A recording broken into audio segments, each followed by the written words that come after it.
प्रिय विद्यार्थियों, मैं doctor Sucheta Verma, assistant professor political science. आज हम बीए पार्ट 3 के पेपर फर्स्ट के टॉपिक व्यक्तिवाद के बारे में अध्ययन करेंगे।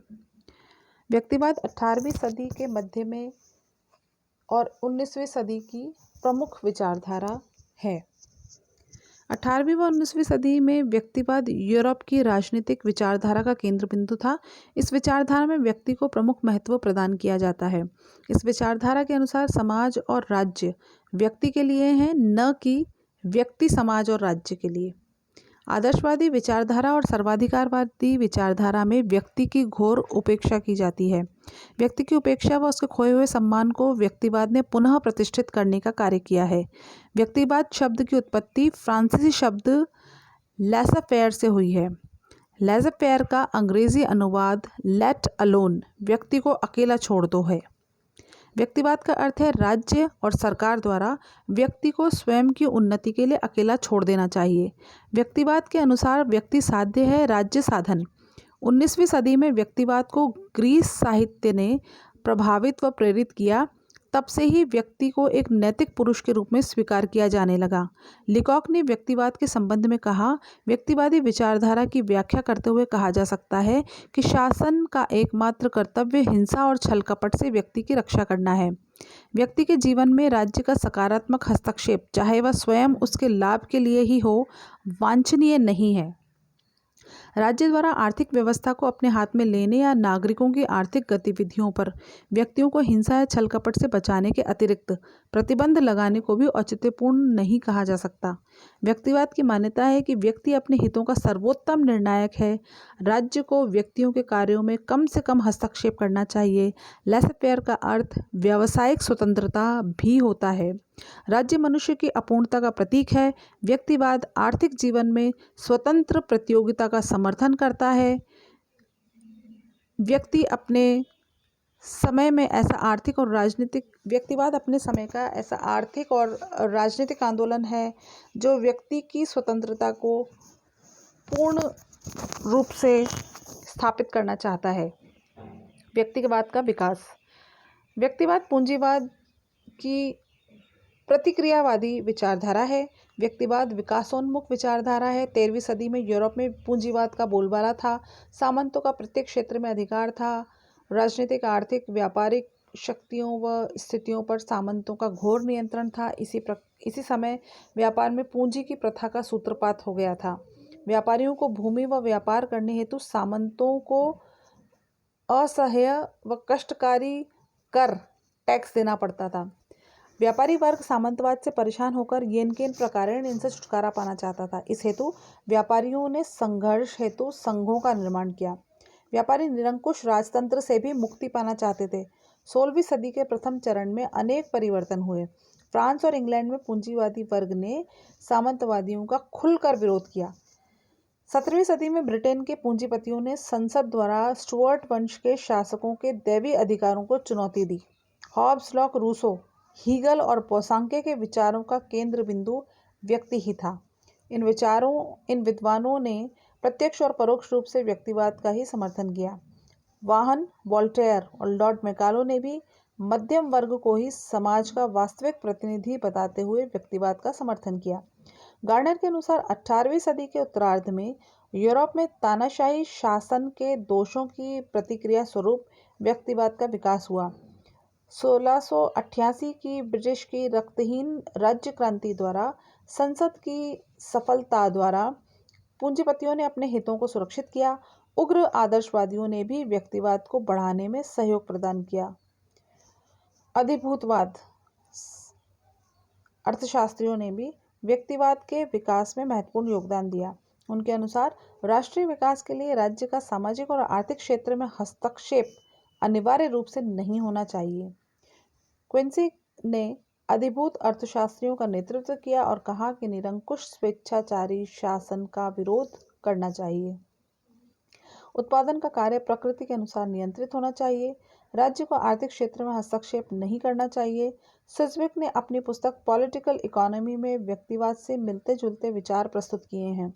एडम स्मिथ आधुनिक अर्थशास्त्र के प्रणेता माने जाते हैं। स्मिथ ने अपनी पुस्तक वेल्थ ऑफ नेशंस में राज्य के हस्तक्षेप की व्याख्या की है। व्यक्तिवादी विचारधारा के विकास में सर्वाधिक महत्वपूर्ण योगदान ब्रिटेन को जाता है।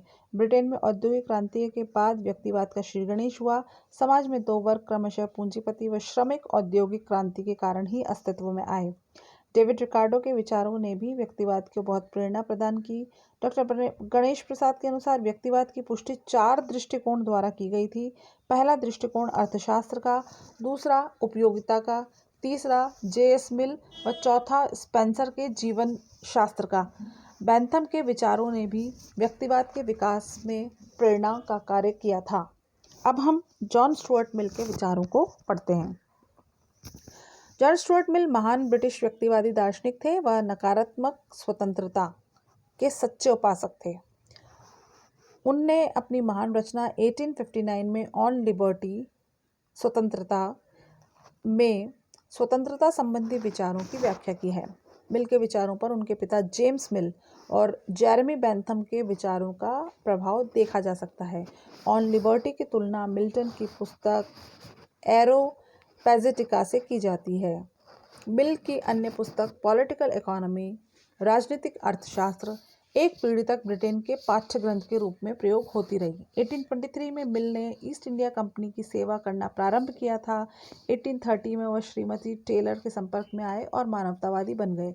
1851 से 58 तक श्रीमती टेलर के साथ रहे और 1865 से 1868 तक वह ब्रिटिश संसद के सदस्य रहे।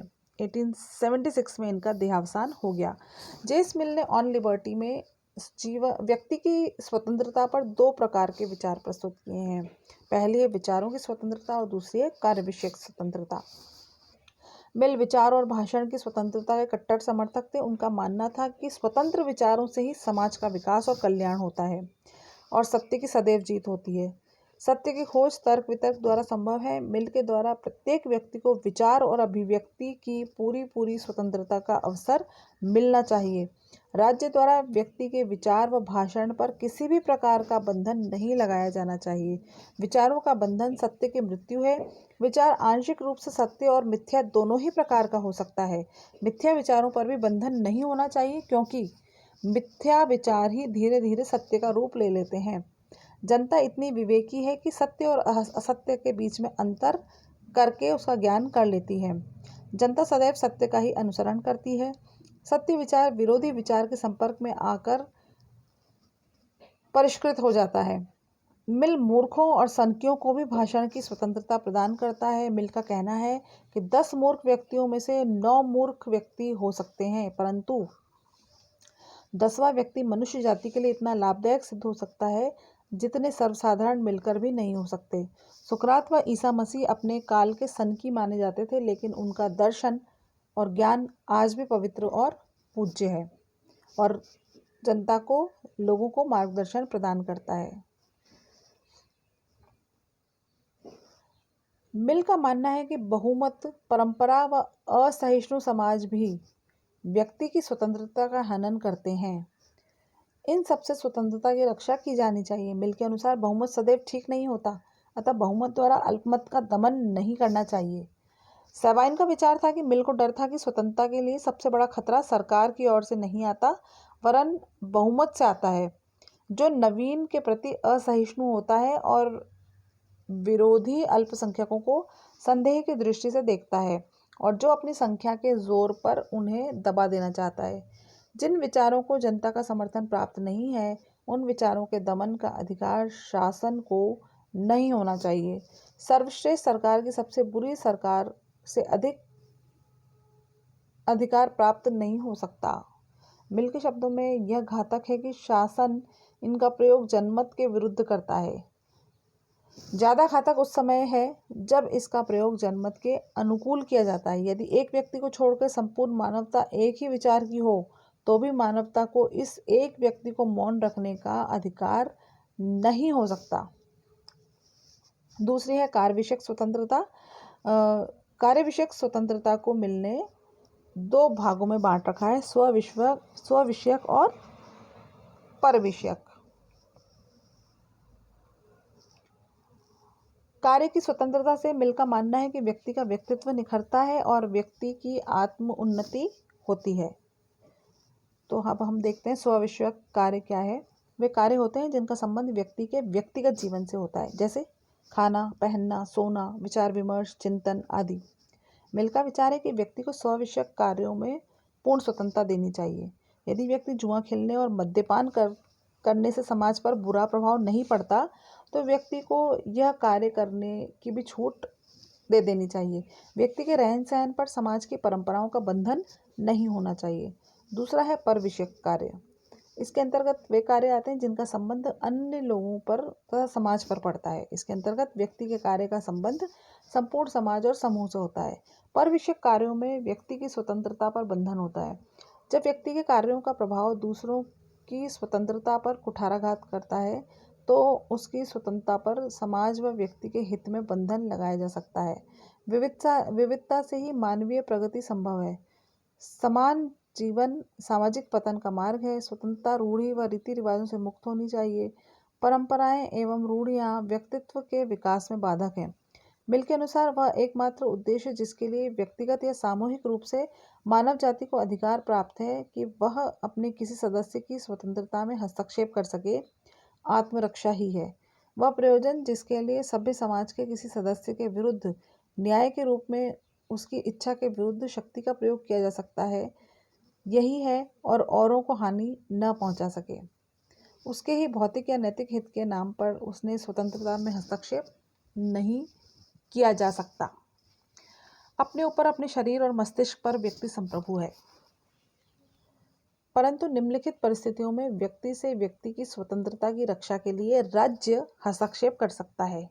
पहली, जब व्यक्ति स्वतंत्रता का अनुचित प्रयोग करे और उसके कारण अन्य व्यक्तियों की स्वतंत्रता पर संकट उत्पन्न हो जाए।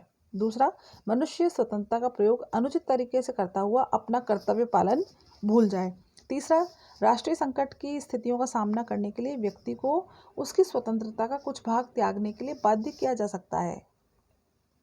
मिल बुद्धिजीवी वर्ग का विशेष समर्थक है। राजकीय कार्यों की तुलना में व्यक्तिगत कार्यों को अधिक महत्व दिया जाना चाहिए, क्योंकि व्यक्तिगत कार्य ही हितकर हैं। नौकरशाही एक गलत परंपरा है। मिल समस्त पीड़ाएं और समस्त सुखों को समान नहीं मानता। प्रसन्नता गुणात्मक अंतर है। मिल के शब्दों में एक संतुष्ट शुकर से असंतुष्ट सुकरात होना अच्छा है, और एक असंतुष्ट बेवकूफ से संतुष्ट मनुष्य होना अच्छा है। बेंथम के इस कथन से मिल सहमत नहीं है कि पिन चुभाने और कर्कश कविता के सुनने में समान पीड़ा उत्पन्न होती है। सामाजिक विकास के लिए आंतरिक और बाहरी प्रभाव दोनों ही समान रूप से प्रभावी होते हैं। अतः मिल के स्वतंत्रता संबंधी विचारों में व्यक्ति की भावना व इच्छा, व्यक्ति की सार्वजनिक कल्याण की दृष्टि व सामाजिक परंपराओं के विरोध आदि तत्वों को अधिक प्रधानता दी है। मिल का मूल्यांकन। मिल के विचार स्वतंत्रता तथा कार्य की स्वतंत्रता संबंधी विचारों की आलोचना की जाती है। कहा जाता है कि पहला पॉइंट है इसमें, मिल का विचार है कि व्यक्ति अपने हित का सर्वोत्तम निर्णायक होता है। व्यक्ति अपने मन, मस्तिष्क व शरीर पर संप्रभु होता है। लेकिन मिल का यह विचार व्यवहारिक नहीं है। समाज का संगठन बहुत ही पेचीदा है। मानव की इतनी भीषण समस्याएं हैं कि उनका समाधान समाज या राज्य कर सकता है। व्यक्ति का नैतिक, भौतिक और बौद्धिक विकास राज्य या समाज कर सकता है, व्यक्ति नहीं कर सकता। प्रतिबंध सदैव ही अच्छाई का प्रतीक होते हैं, बुराई का नहीं। मिल कहता है कि पागल और सनकी लोगों को भी स्वतंत्रता प्रदान करनी चाहिए। मिल का यह विचार कि समाज के लिए घातक हो सकता है। पागल व सनकियों की तुलना सुकरात या ईसा मसीह से करना सही नहीं है। मैकन के शब्दों में सनकपन व्यक्तिवाद का प्रहसन है। मिल की स्वतंत्रता संबंधी धारणा दुराग्रहपूर्ण है और असंतुलित है। मिल की बंधन रहित स्वतंत्रता व्यक्ति के व्यवहार को उच्छृंखल कर सकती है। वह पागल और सनकी लोगों को तो स्वतंत्रता देना चाहता है, लेकिन पिछड़े हुए लोगों को वो स्वतंत्रता प्रदान नहीं करना चाहता। मिल की स्वतंत्रता इस अर्थों में केवल उच्च वर्ग के लिए ही प्रतीत होती है। मिल के अनुसार व्यक्ति में स्वविषयक और परिविषयक कार्यों पर बंधन नहीं होना चाहिए। यह विचार परिपक्व नजर नहीं आता। ऐसे व्यवहार में संभव नहीं है। जब जब व्यक्ति पर कोई बंधन नहीं रहेगा, तब तब उसने समाज और राज्य को संकट में डाला है। अतः व्यक्ति के कार्यों को असीमित स्वतंत्रता का विचार समाज के लिए उपयोगी प्रतीत नहीं होता। मिल का कथन है कि तर्क वितर्क से ही सत्य की खोज की जा सकती है, लेकिन सदैव यह कथन उचित नहीं होता। अधिक तर्क वितर्क से मतभेद और वैचारिक संघर्ष की स्थिति भी उत्पन्न हो जाती है, जिससे लाभ कम और हानि अधिक होती है। मिल का विचार है कि राज्य एक आवश्यक बुराई है। वर्तमान में बिल्कुल भी मान्य नहीं है ये बात। वर्तमान में राज्य ही व्यक्ति को संपूर्ण विकास के अवसर उपलब्ध करवा रहा है। राज्य का लोक कल्याणकारी जो रूप है, जो राज्य को में रहने वाले मानव को सुखी और सभ्य बनाते हुए उनके जन कल्याण का कार्य कर रहा है। अतः मानव के लिए राज्य एक आवश्यक बुराई है। मिल की स्वतंत्रता संबंधी विचारों की आलोचना के पश्चात भी मिल का दर्शन राजनीति विज्ञान के लिए एक महत्वपूर्ण विचार है। मिल के विचारों व कार्यों की स्वतंत्रता के समान व्यक्ति हित का अन्य कोई कार्य नहीं है। मैक्सी के शब्दों में विचार और अभिव्यक्ति की स्वतंत्रता के संबंध में मिल का लेख इस विषय पर संपूर्ण राजनीतिक साहित्य से प्राप्त सर्वश्रेष्ठ लेखकों में से एक है, जिसने वही उत्कृष्टता प्राप्त की है जो Milton, Spinoza, Voltaire, Rousseau, Paine, Jefferson तथा विचार और अभिव्यक्ति की स्वतंत्रता के दूसरे समर्थकों को प्राप्त हुई है।